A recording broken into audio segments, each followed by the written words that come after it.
Spoštovani gledalci, lepo pozdravljeni v oddaji Mozaik obrti in podjetništva. V naših oddajah smo govorili že o prevoznikih, cvetličarjih, frizerjih in prav slednji gredo z roko v roki z današnjo nitjo pogovora, to je tistimi, ki se ukvarjajo z modo, tako in drugače s tistimi, ki krijejo našo zunanjost, to je tekstilno branžo, krojači s šiviljami.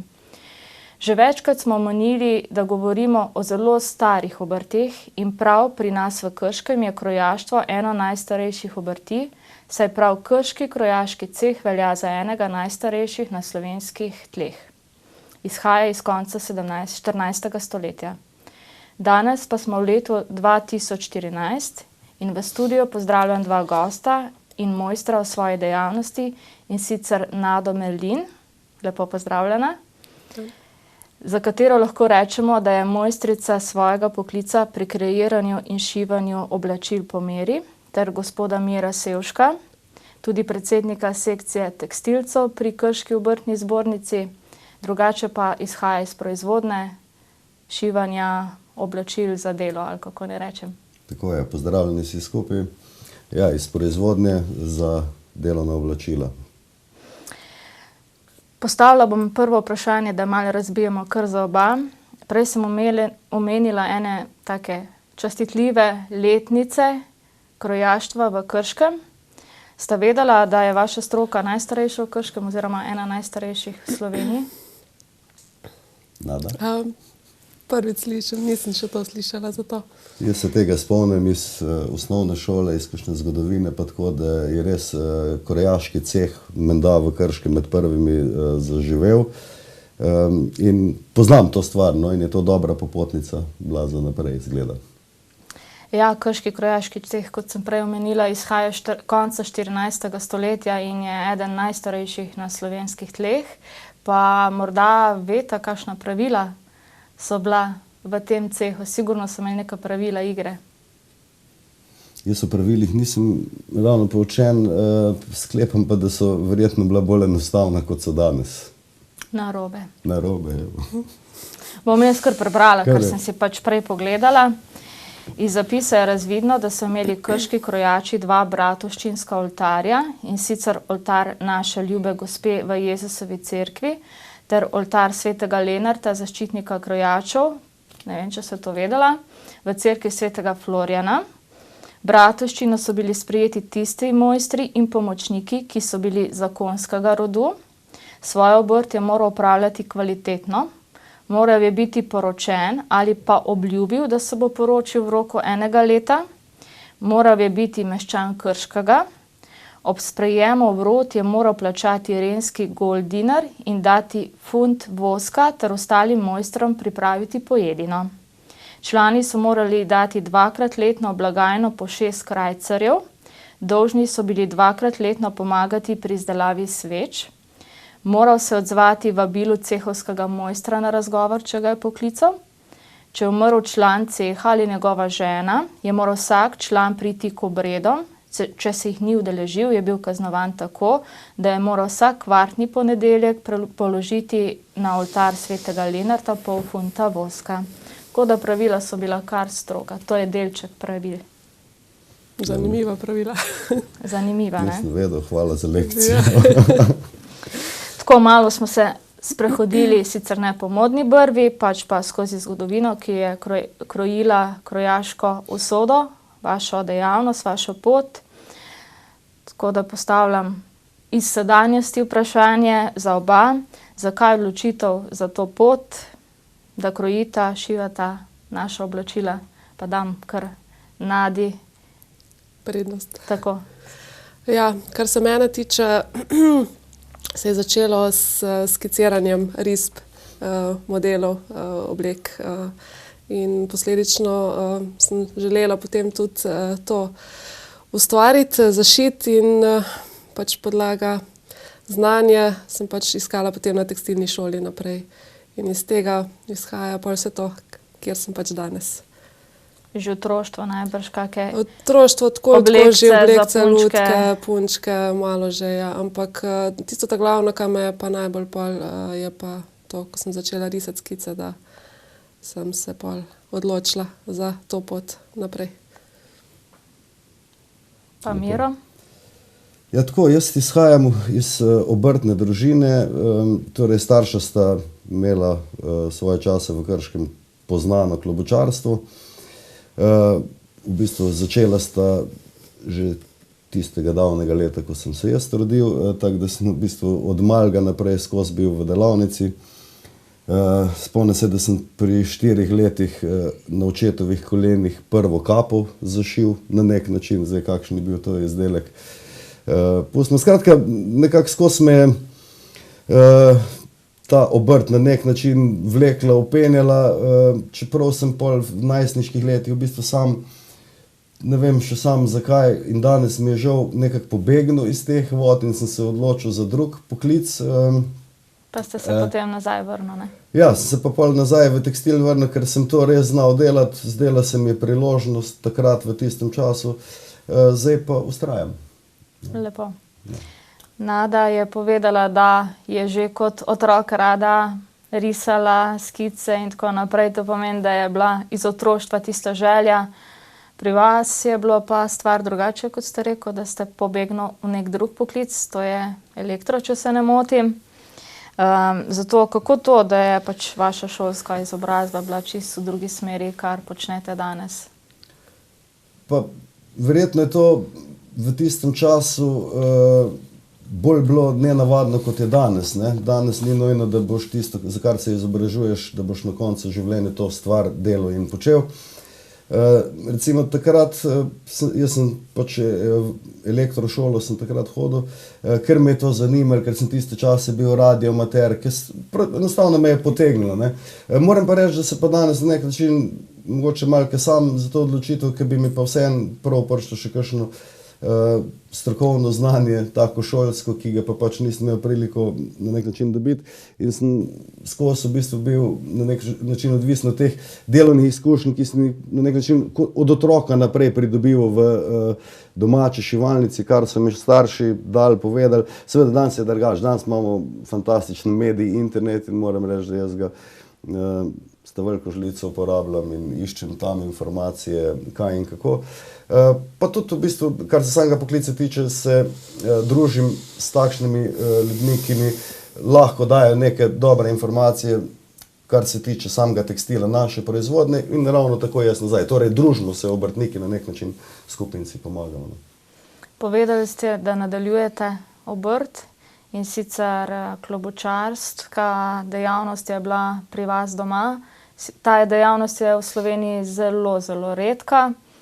Ni, mislim, da glih neki velik klobučarskih delavnic, mogoče lahko jih preštejemo na prste ene roke, pa morda lahko več povete o tej redki dejavnosti, katero usodo kroji moda in tudi nataliteta naroda. Ne vem, Angleži dajo več poudarka na tem. No tako, moja mama se je tista leta v Celju izučila pri znanem slovenskem klobučarju, pa za klobučarko. In takrat v bistvu v Celju nista mogla biti dva klobučarja in iskala pač neko drugo lokacijo, kamor bi lahko s to dejavnostjo preselila, ki bi lahko uspevala. Tako je silom prilike prišla odločitev za Krško, tukaj naredila obratovalnico. Zdaj, takrat tisti časi so še bili takšni, da so se pokrivala res nosla, skoraj vsak si je, sploh moški, recimo klobuke in tudi ženske, seveda. In kakor se jaz spomnim, na nek način se je od teh pokrival, od izdelave se je enostavno dalo živeti. Oče je hodil po sejmih tudi pokrivala, prodaja. Torej, trg je bil velik, ne. Tudi danes se še nekateri odločajo za pokrival, ampak moram reči, da je tega tako zelo malo, sploh pri nas samega obiska, zaradi tega, ker je enostavno ta cenena ponudba po trgovinah, po trgovinskih verigah postala tako močna, da enostavno s svojim rokodelstvom nismo enostavno več konkurenčni cenam. Kvaliteta je druga stvar. Kot ste povedali, oba sta obrtnika, ampak kot ste vi povedali, nadaljujete družinsko tradicijo, pa vseeno bi postavila kar za oba vprašanje. Zakaj odločitev, da gresta na samostojno pot? Pa bi dala najprej. Nadi besedo. Zakaj odločitev? Zaradi tega, ker pač samostojni podjetnik, ne, nisi omejen pri, recimo v mojem primeru, ne vem, pri kreiranju, pri samih idejah, izvedba ideje, pač daš vse od sebe, ne, lahko ne da bi te nekdo omejeval zraven, ne. In lažje je, ne, veliko lažje je svoje ideje naprej posredovati, no, kot in svoje znanje istočasno svojim strankam potem, ne. Pa predhodno ste bila pa najbrž tudi v tej branži tudi zaposlena, Ja, nekaj časa v tekstilni tovarni Labot, potem še nekaj časa v trgovini še z metražnim blagom, tako da neko podlago sem še si tako naredila še malo. nadaljevala Tako je, v svoji stroki. tako je. Šola je bila pa v Sevnici? Tekstilna šola Sevnica. Triletna, ja. Tako, 4-letna? 3-letna šola. Tako. Pa še za Mirota enako Ja, vprašanje. jaz sem, tako kot sem že prej rekel, rasel v obrti, cele dneve preživljal na nek način v delavnici, tudi ko sem kot otrok nalogo delal, sem jo delal v delavnici, ne. Tako da sami proizvodni procesi so mi bili jasni in pol tudi, ko je prišla ta odločitev, v bistvu zelo veliko sem že znal. Mama me je, moram reči, hvala Bogu, učila tudi papirologije, znal sem že račun napisati, torej znal sem šivati, v bistvu vse atribute sem imel, takrat je bila pač odločitev nekaj v življenju, je treba takšnega početi. Delavnica je bila na voljo, tako da sem enostavno se samo zaposlil, registriral svojo obrt, kupil prvi šivalni stroj in tako sem začel. Kmalu sem pa že začel tudi zaposlovati in pač iskal neke priložnosti. Moram pa reči, da sem takrat na začetku res čisto se sam šivil in mi je to bil neki izziv. Danes je to že drugače. Sem pa zadovoljen, da sem se tako odločil, tako kot je Nada rekla, je na nek način ta kreativna svoboda, sam odločaš, kaj in kako bo. Po drugi strani pa to tudi nadpoprečno velika odgovornost, sploh zaradi tega, ker obrtniki v bistvu sami torej odgovarjamo s svojim lastnim premoženjem za razliko od vseh drugih pravnih oblik subjektov ali pa subjektov, ne. Tako da riziko moram reči, da je zelo velik, ampak mogoče je pa to tudi po drugi strani nek dodaten motiv, izziv. Pa vama je morda bilo kdaj žal za tako odločitev, ker vemo, da pač, če si podjetnik, je 8 ur premalo. Dostikrat rečejo, da tudi ima dan premalo ur, tako da če vam je kdaj žal, no, za tako odločitev ali ne. Mogoče pride kakšen težki dan, tak, da si misliš, kaj ti tega treba, ampak nasplošno ne, ni mi žal. To pomeni, da samostojnost pa neka sama pač kreiranje po željah. Odtehta tisto, ko moraš pač več delati, ne, to, tako da.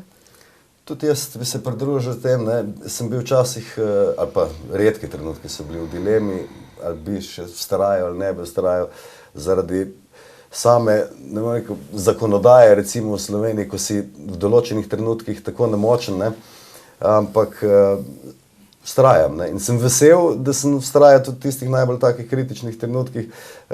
Je pa res, tako kot si Janja rekla, naš poklic zagotovo ni omejen na tistih 8 ur od do, ampak je zagotovo cel dan, pa jaz saj še sanjam kdaj kakšno noč, kakšno stvar, kako kaj speljati, sploh kakšno novo recimo in tako naprej. Tako da obrtništvo, če govorimo prav o obrtništvu, zagotovo pomeni to cel dan. Torej 24 ur na dan, in tudi 7 dni v dopusti, tednu. to moram povedati, tudi dopusti na morju, vedno telefon poje in vedno so neki stiki.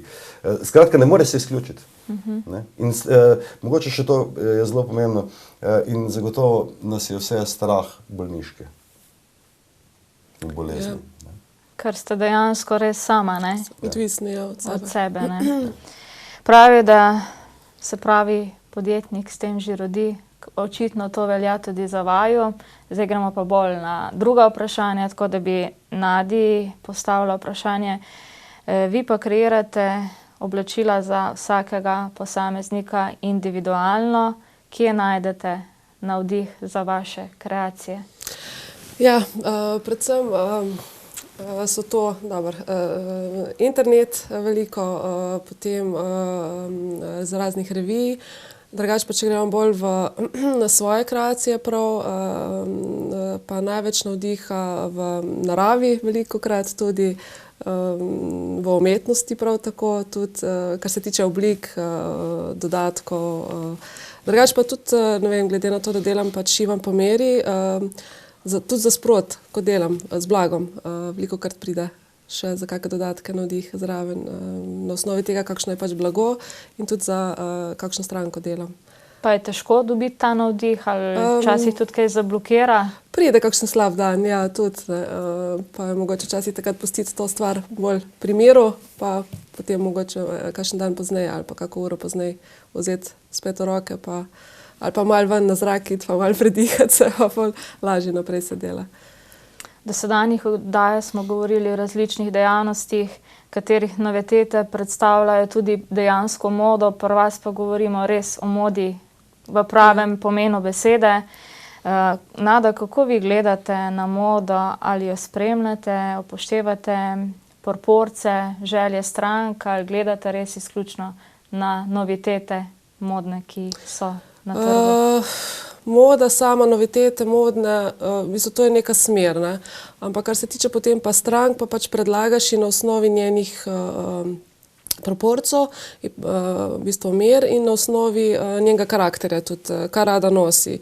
Zato velikokrat recimo pri mojih strankah, še posebej tiste, ko so, ne vem, prvič, drugič pridajo, se veliko tudi pogovarjamo, da jih pač na nek način spoznavam, ne? In potem na osnovi tistega lahko predlagam kaj za njih, recimo, če rabijo za kako posebno priložnost, kako obleko ali pa kako svečano oblačilo ali pa recimo poročno obleko.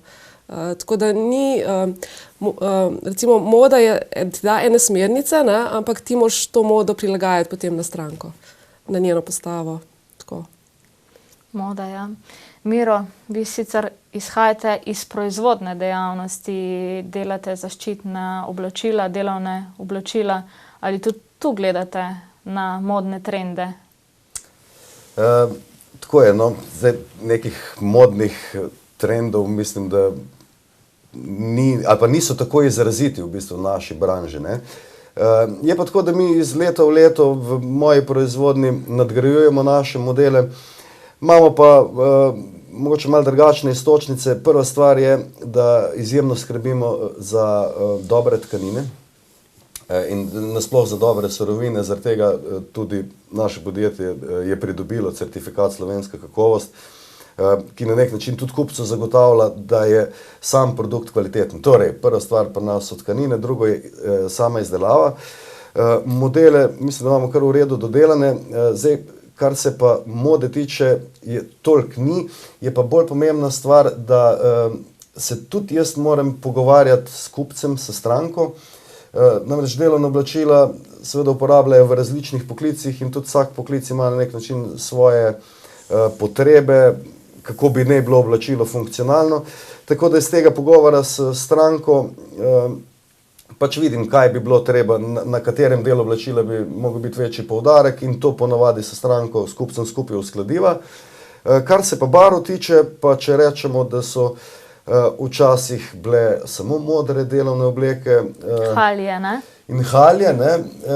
Zdaj bi vsaj potem, po moji lastni evidenci, si upam reči, da mi predelamo verjetno 70% sive tkanine, pa modre morda 20, pa 10 potem vseh ostalih drugih barv.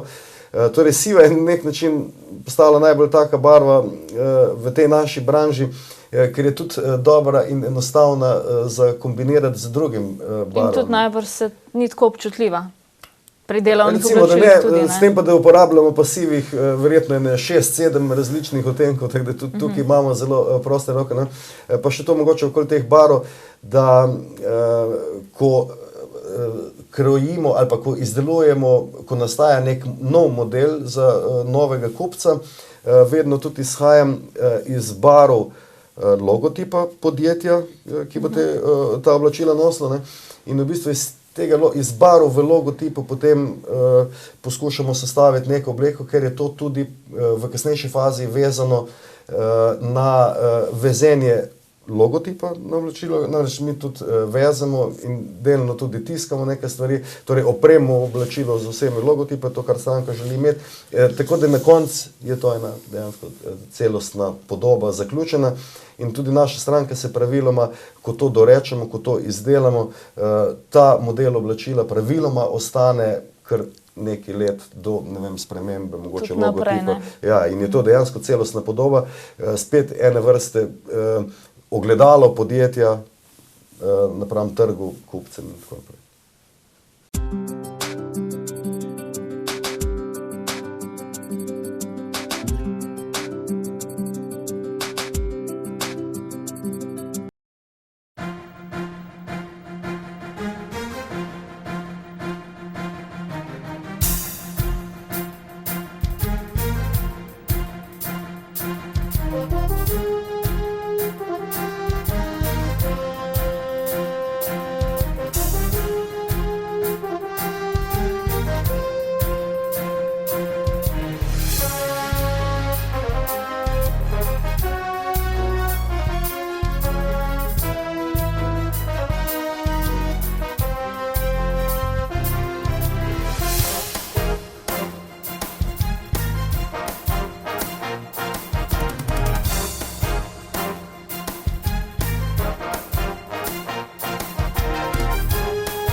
Nada, katere stranke pri vas prevladujejo?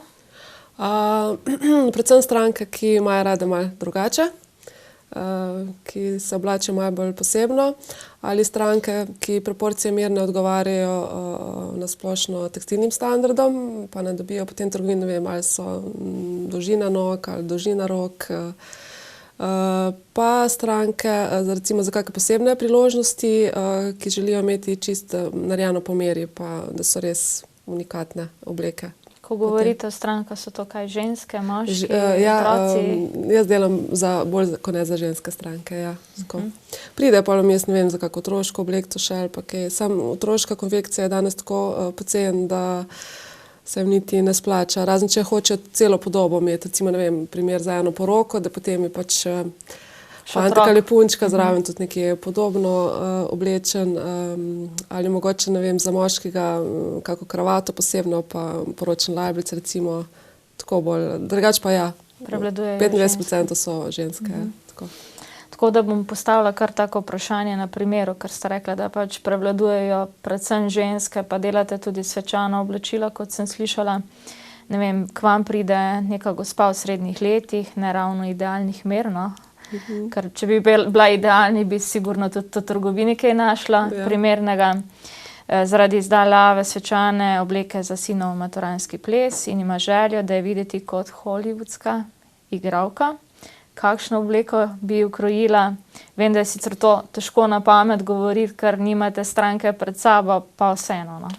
Kaj bi predlagala, no? Kot hollywoodska igralka, tako bom rekla, tudi hollywoodske igralke nimajo se idealnih mer.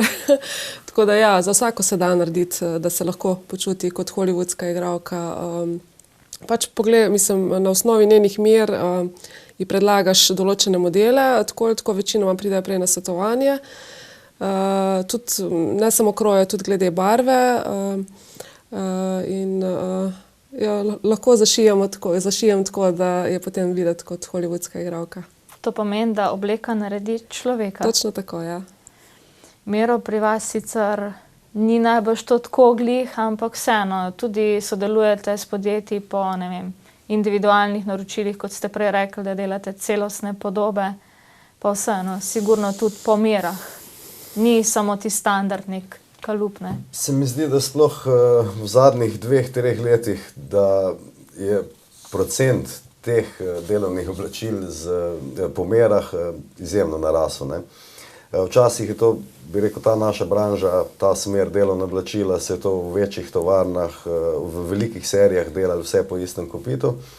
Danes pa mi smo, bom rekel, kar pahnjeni v to, tako da zelo veliko, recimo, kuharskih oblačil izdelujemo izključno po meri. In še takih poklicov, tudi, bom rekel, recimo čistilke, sploh za ženske, no. Zelo veliko pa delamo tudi za močnejše postave, šibkejše postave, tudi za otroke po meri. In nam je to tudi en tak poseben izziv, ne. Tako da res bistveno več, kot se je prej, se dela po meri. Na kaj se pa vi opirate, ko delate, ne vem, neka oblačila za gradbeno podjetje, na primeru, no? Ali so tudi to drugačni materiali kot za neko gostinsko podjetje? Seveda, mi v osnovi, to je sicer tak tehnični detajl, ločimo tkanine ali pa jih razvrstimo v različne teže, gramature, gostote, ne. In logično je, da recimo v kuhinjo tkanina mora biti lažja, sicer ti je prevroče, morda tudi malo drugačen surovinski sestav.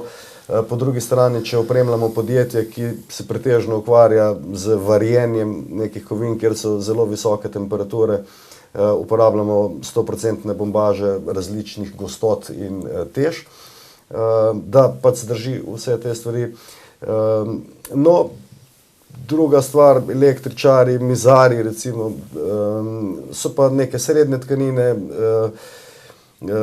surovinskih sestavov, mešanica bombaža, poliestra, ki je pač takemu poklicu primerno za nošnjo.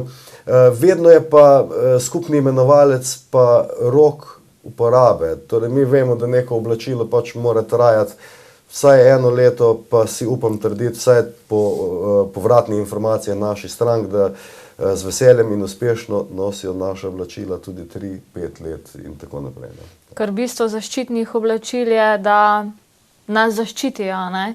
Tako da sigurno se tudi tkanina razlikuje, ne vem, obstaja tudi sigurno kakšna, ki ni tako gorljiva, za take dejavnosti, pa Torej, ne to vem, se- proti dežju, proti Se vetru. strinjam, ja. To so specialne tkanine, ki so recimo prav za varjenje, recimo, ki so obdelane z premazi negorljivimi.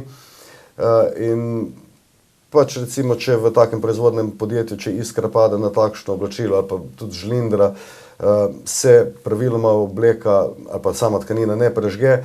Oziroma tudi tukaj imamo več segmentov, pa je tudi vedno na voljo stranke oziroma kupcu, za kakšno tkanino se bo odločil, in ker to tudi igra zelo veliko vlogo na koncu pri ceni, ne. No, in še mogoče v naslednji fazi so še takšna oblačila, ki pomenijo večjo prepoznavnost ali pa odsevnost, ali pa določeni zakoni na določenih objektih pač zahtevajo posebna delovna oblačila, torej z bistveno več odsevnimi telesi na sebi. Tudi taka oblačila delamo. Tako da res vedno se poskušamo prilagajati kupcu. Je pa tako, da tukaj zadaj je izjemno veliko ene zakonodaje in torej tudi evropskih direktiv in Standardov najbrž, standardov, ne? ja. In se, moram reči, zelo veliko časa tudi s tem ukvarjamo, kako zadostiti za vsem tem predpisom. Nada, greh bi bil, če ne bi vprašala, kakšne so letos modne zapovedi, kakšne oblike, barve, Trendi modni. tako. Aha. Ja, predvsem, kar se tiče barv, veliko živih barv, cela paleta živih barv, potem je to vmes tudi pasteli, kakšna rožnata, vanilija, pastelna modra, to je ena skupina. Potem imamo to recimo, ne vem, take metalne tkanine z leskom, bolj tako žlahten izgled. Potem imamo skupino prosojnih materialov, tukaj so tančice, čipke, kombinacija teh dveh materialov. Umetniški, v bistvu navdih v umetnosti, tkanine s potiskom, recimo, ne vem, ena umetniška slika od enega znanega slikarja, potem je preneseno na blago, metražno blago, ja, ali pa oblačilo praktično, ja. To, potem so recimo športna moda na bolj fini način, ne vem, kot jakna športna, narejena iz bolj finih materialov in imamo čist drug potem izgled. Zdaj, kar se tiče barv, so potem tule še bela barva zraven, v bistvu vsi odtenki bele barve, ker vemo, da bela barva ni samo bela, ampak je več odtenkov, tako kot recimo pri črni isto. Črno-bela kombinacija je nekje skozi prisotna, tako da s to kombinacijo nikoli ne moremo zgrešiti. Tako da ja. Kaj pa So potem pa še recimo še, ne vem, folklorni motivi, tudi pri določenih recimo kreatorjih so predstavili to za letošnje trende poletne, tako da tudi to smer. Kaj pa glede oblik? Kar se tiče pa oblik, so pa velike teh letošnjih pajacov v celem, od enobarvnih do vzorčastih tudi. No, pa prej sem pozabila še povedati rože. Letos so prisotne rože vsepovsod. Se pravi pajaci od cvetličnem vzorcu do enobarvnega bolj fini izgled. Kot hlače, ne? Hlače. Tako, ja. Pajac, hlače, izgled, zgornji del, kombinacija sestavljena skupaj. Potem imamo to, recimo, krila, ozka krila so ponavadi do malo čez kolena, čeprav večina, recimo vidim pri mojih strankah, tega ni glih, ne marajo preveč, no. Naj bi se kolena kao videla. Ali čist kratka na zvon, krojena krila. Oblekce so v bistvu krajše variante še vedno, čeprav je tudi ena skupina prav teh dolgih, bolj, jaz rečem bolj gypsy varianta, tako ležerno. No, potem že tako, ko sem rekla, te športni modeli, ko so kombinacija potem s finim kosom, recimo spodnji del, ne vem, športna jakna, narejena iz finega materiala, pa potem, ne vem, ena lepa majčka od spodaj s kakimi svetlečimi zadevami, pa potem, ne vem, ozko krilo recimo, ne, ali na nizke pete, visoke pete. Hlače, da, ja, je kar krila, pestro. kaj prevladuje? Hlače so pa zdaj nazaj spet prišla tale kot krilo izgled. Se pravi, Široka. zelo široka, ja, tako. Pa prevladujejo Bolj krila ali hlače? Zdaj, obleke so se recimo že lani, predlani vrnile na velika vrata nazaj, ne? Tako da obleke še vedno ostajajo zelo posebej poletne variante, v enobarvnih in vzorčastih opcijah. Drugače pa bolj hlače. Tudi hlače recimo so te 7-osminske z zgornjim delom, da so malo nabrane, tole gor kakšne gubice ali mogoče kakšni posebni vstavki, pa potem na dost ožji grejo dol.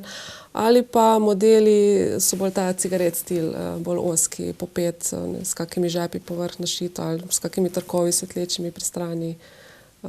Tako da moda je kar pestra, no. Za vsakega se najde sigurno nekaj. Pa katera moda, ne vem, če si rečemo, ne vem, da se moda 60-ih vrača, katera je zdaj? Najbrž se ponavlja moda. Moda se vedno ponavlja, ampak nimamo več tako kot včasih, ko smo imeli, ne vem, moda iz 80-ih, moda iz 60-ih, ne. Tukaj je zdaj več trendov, več teh obdobij prevladuje. Recimo imamo ena skupina moda 90-ih, ne, in imamo eno varianto moda 60-ih, recimo, ne. Ni to zdaj, ne vem, letos imamo pa modo 90-ih, ne. Je širok razpon, ne, tako kot recimo pri modelih isto, ne. Da vsak res lahko najde nekaj zase, ne? Nekaj zase, tako, ja. Miro, vi ste tudi prej omenili, da greste tudi dejansko štric z neko modo tudi v vaši branži. Včasih se spomnim, saj še v šoli so učitelji nosili tiste modre, dolge halje in to je bilo to. Zdaj barve ste rekli, da je siva najbolj hvaležna oziroma najbolj uporabna, pa vseeno mogoče, no, mečkano, no, kaki so pa mogoče kaki modeli bolj oprijeti, ne vem. Ne, mogoče pri nas ne gre v to smer. Torej tkanin, tako sem že prej rekel, je zelo veliko na voljo, tudi po teži in vsem tem, tudi barvnih odtenkov zelo veliko. Za mene mogoče zelo pomembna stvar je ta, da ob propadu slovenske tekstilne industrije in tovarn, ki so v Sloveniji tkanino proizvajale, smo pač zdaj zelo vezani na vse možne tuje trge, tako da tudi sam uvažam iz najrazličnejših evropskih držav tkanine. Torej, dostop je. Druga stvar je pa, kaj si recimo stranka pa končni uporabnik želi. Seveda upoštevamo vse njihove želje, je pa logično v tej branži bolj pomembno, da je stvar uporabna. Torej, če mora en delavec, ne vem, 8 ur pa pač koliko delajo, v tem prebiti in delati najrazličnejša opravila, najrazličnejše gibe, je prva stvar, da stvar mora biti udobna in omogočati varno delo. So pa tudi drugi poklici, kjer je pa mogoče bolj pride do izraza ta vizualni efekt, torej da se podjetje kaže med strankami in tudi na ta način želi doseči učinek dobrega reklamiranja. V tem slučaju se pa bolj igramo z barvami, z nekimi dodatki in pač dejansko nastane popolnoma drugačen izdelek, drugačno delovno oblačilo. Malo pa seveda tudi, kot je Nada rekla, internet, jaz tudi gledam, kaj recimo iz tujine prihaja, kakšni produkti, ki so lepi, zanimivi. Ampak pol na koncu, ko bolj detaljno pogledam, spet vidim, ali se sprašujem, ali je to funkcionalno ali ni. Pa tudi pri nas smo vedno vezani na neko urno postavko oziroma v kolikem času smo sposobni nek produkt izdelati. Ker na koncu se od tega produkta pač ga treba prodati in se od tega živeti, tako da moramo tudi tukaj iskati neko pravo mero, kaj nam gre finančno skozi. Na začetku sem vas vprašala, zakaj ste se odločili za ta poklic, ki je dejansko postal že kar redkost. Šole tekstilne samevajo, otroci se več ne odločajo za poklic šivilje, tekstilnega oblikovalca. Svoje je naredilo tudi to, da so pač te nekdaj velike tovarne tekstilne, saj v Sloveniji dejansko propadle in skoraj več ni. Zapirajo se ali pa so v zapiranju, zato vas sprašujem oba. Imate na trgu dovolj kvalitetno izobraženega kadra oziroma kakšne so potrebe dejansko po tem kadru? Nada? Morda? Ja, kar se mene tiče, glede mojega dela pa to tako sama delam. Nimam nobene zaposlene, ker pač finančno ne potegne. Tako da niti nimam toliko vpogleda v to, če primanjkuje tega kadra. No. Vem pa, da šol ni praktično več, posledično tudi zaradi tega, ker so propadle te tekstilne tovarne, ne, in nas je tekstilcev čez dalje manj. No. Vi pa zaposlujete, ne? Jaz sam zaposlujem, pri nas je 7 redno zaposlenih šivil in na nek način tudi še načrtujemo se še širiti. Res je, kadar takšnega ni, vedno se, kot v vsakem poklicu, se je treba tudi malo priočiti, ampak jaz mislim, da ko bo potreba, glede na to, da smo v enem takem tekstilnem šivilskem bazenu, če lahko rečem, za naše Posavje. Načeloma nekega kadra še je.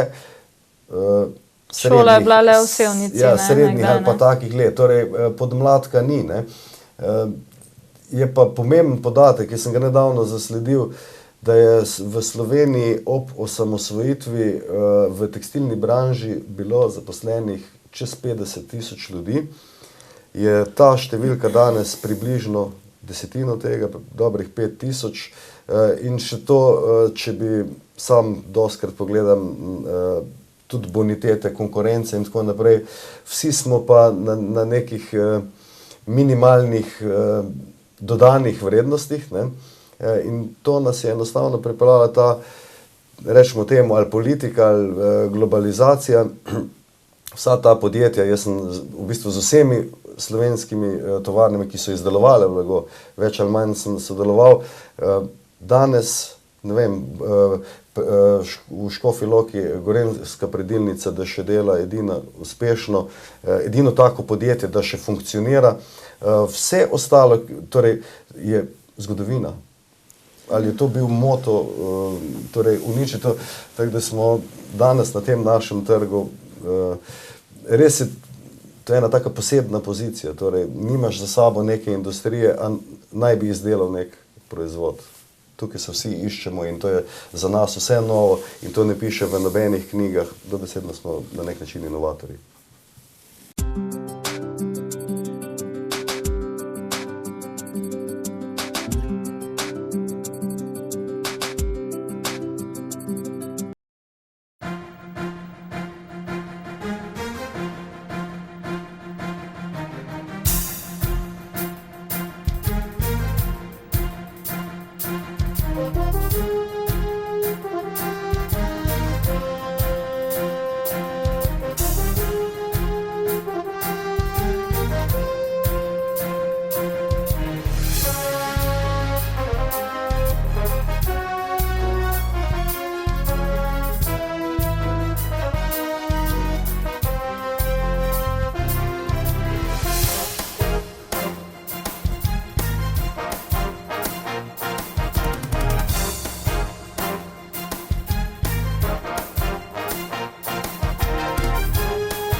Ponovno postavljam vprašanje za oba, zakaj nekdaj znanih tekstilnih tovaren, ki so bila kvalitetne, ki so imele kvalitetne izdelke v Sloveniji, ni več.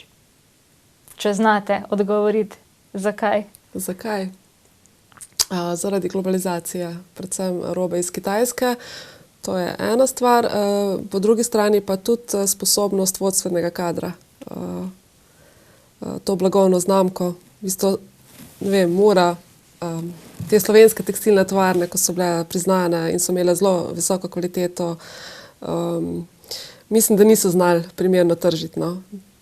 Pač ta vodstveni kader ni bil tako sposoben pa inovativen, ko bi lahko bil, no. Glede na to, da tudi tuje blagovne znamke v bistvu preživijo, ne, in uspešno tržijo svoje izdelke pa proizvode. Pa Miro, mogoče tudi tukaj najbrž malo politike zraven, ne?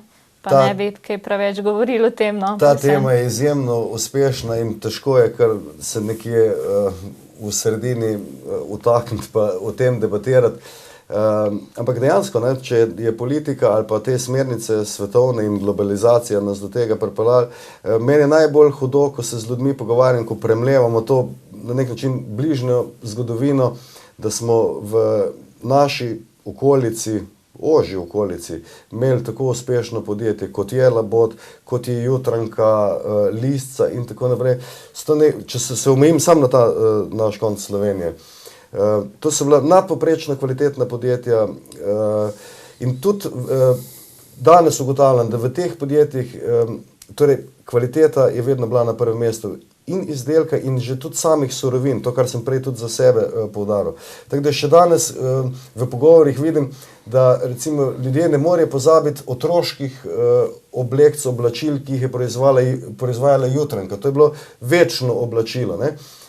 Ki je pač imelo neko vrednost, ampak če posledično pogledamo od te vrednosti, ki je bilo pač potrebno plačati za ta produkt, se je tovarna živela, je delavka imela plačo, torej je cel sistem enostavno je preživljala družino, občina je živela, produkt regija, je bil pa kvaliteten, tako kot sem uvodoma povedal, in je zagotavljal dolgo življenjsko dobo. Povrh vsega si pa do tega produkta, ki si mogoče večkrat več plačal, si imel tudi drugačen odnos, si bil do njega bolj spoštljiv, si ga bolj negoval, kar danes, če vidimo in razmislimo, enostavno ni tako.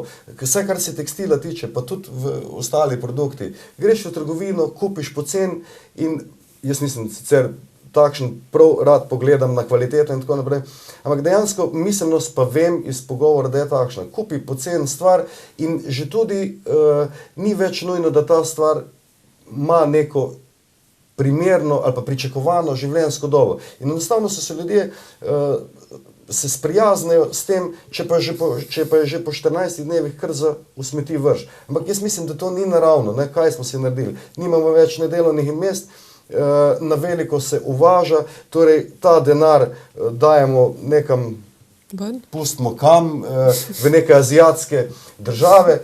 Še mogoče pomembnejši aspekt tega je pa to, da smetišča so pa vedno bolj polna. Ne?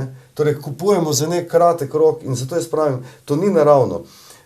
Zelo še pomembna stvar je pa ta, da tudi iz pogovorov, ker je to tema, ki me večno zanima, mi ljudje, prijatelji, znanci govorijo, da v Sloveniji je nadpoprečno veliko dobrih, tudi tekstilnih, torej mene pač tekstil najbolj zanima, proizvodov, da mamice kupujejo trenerke, bom rekel, belokrajinskih podjetij, ki od nekdaj bazirajo na teh tkaninah, da so nadpoprečno dobre in primerljive vsem, torej cenam, ki jih lahko v Krškem kupimo v trgovinskih centrih. Torej, to je zelo pomembna iztočnica.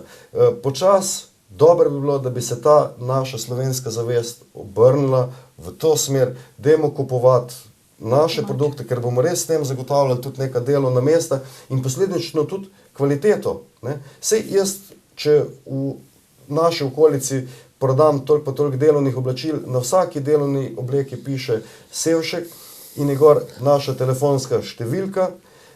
To pa tudi zaradi tega ene vrste garancija. Torej jaz s tem garantiram, to sem jaz, oseba, ki od zadaj stoji in kadarkoli me lahko pokličeš in za tem stojim. Ne? Torej, tudi kot kupci zgleda, da smo postali premalo zahtevni? Kot sem opazila, je res globalni problem vaše stroke, branže, pač poplava poceni izdelkov iz Kitajske, ne vem, kje še vse. Nada, na kak način prepričati kupce, potrošnike, da te poceni izdelki, da ni to, no, je vprašljiva kvaliteta, potem vedno nam ni ulit kot po meri narejen, sigurno. Če pa se to skozi seštejemo, da moraš, ne vem, tak hlače, naprimer, dati popraviti, skrajšati, ne vem, kaj še vse, najbrž pride ceneje, da jih daš narediti. Sem kako prepričati kupce, no? Ja, marsikdo, mislim, tako, ko vidim pri meni, ko pridejo stranka, ne, velikokrat rečejo, najbolj enostavno iti v trgovino, probaš pa kupiš, ne. Ampak, ko pa rabiš, da imaš nekaj v glavi, neko stvar, da si želiš, pa to ni tako enostavno, je ne dobiš takoj v prvi trgovini ponavadi, ne. In mislim, da mora tudi vsaka stranka pri sebi, po domače rečeno v glavi, si popucati, pa razčistiti, pa pač... Da pač ostane nekaj tudi v Sloveniji, dejansko vse od tega si živimo, ne? Tako, točno tako. Ja, denar mora krožiti, jaz rečem, ne. In če tega ni, potem se nekje kopiči, pač ponavadi to manjšina ljudi ga ima ogromno, ne. Večina nas pa pač živimo iz dneva v dan praktično, da preživimo. Miro, vi se zelo dobro, kot sem slišala, spoznate material. Dostikrat slišimo, ne vem, glede barv, škodljivosti za človeka, teh barv, ki prihajajo, kot smo že prej omenili. Na kaj moramo biti pozorni? Zakaj v bistvu pride do tega, no? Kaj to najbrž so poceni materiali, s katerimi barvajo, kemikalij polno in to je to. Zdaj, jaz sem si bil prisiljen v zadnjih letih ustvariti eno mnenje, oziroma kar dosti o tem prebrati, namreč to je ena tema, ki je tudi v šolski literaturi skoraj ne najdeš, oziroma če že najdeš, ker je to kemija, ne, se tako bliskovito spreminja in prilagaja nekim novim tržnim razmeram iz leta v leto, torej so neke nove kemične substance, kako se da fiksirati barve in vse to. Tako da, za pojasnilo tega se bom bolj naslonil, sem sam pred časom na televiziji gledal eno zelo dobro oddajo slovensko, ko je ena strokovnjakinja, ne spomnim se imena, zato bom bolj njene besede uporabil, je rekla, da apelira na vse, da bodimo pozorni sploh pri kupovanju temnih oblačil, kakršnihkoli, še najbolj pa črnih, da črna barva je izjemno zahtevna za tkanino, za pobarvati že sploh, in da se uspešno pobarva je treba uporabljati neke fiksirje, trdilce in tako naprej. Torej, s tem, da bi se zagotovilo čim več pranj, čim daljša uporaba. Torej, uporablja nadpovprečno veliko kemije, kar pri svetlejših tkaninah ni ravno tako. In da, če bi hoteli to v prakso spraviti, bi bilo se temnih oblačil potrebno sploh izogibati. Torej, navajam to, kar je ta gospa povedala, ampak zelo cenjena strokovnjakinja na tem področju. Druga stvar je rekla, da priporoča temnejša oblačila, sploh za otroke, kupovati ali pa dobiti od prijateljev. Že ponošena. Že ponošena, torej rabljena, in da je to trend v razvitih evropskih državah zelo velik, da se oblačila tudi na nekih sejmih, boljših sejmih, da se menjujejo preko interneta pa tako naprej. In da svetuje ravno tako za obutev, da ko stopiš v trgovino s temi izdelki, takoj uporabiš nos, glavo in noge. Pravi, to pa pojasnjuje tako, da z nosom zavohaš, in res se v teh trgovinah je drugačen von. Druga stvar je glava, naj tisti trenutek to procesira, kaj je narediti, in noge te naj odnese v stran od take trgovine. Torej, to je razlaga, in zdaj sem že več takih tem in več takih stvari prebral, in podobna stvar je tudi pri obutvi.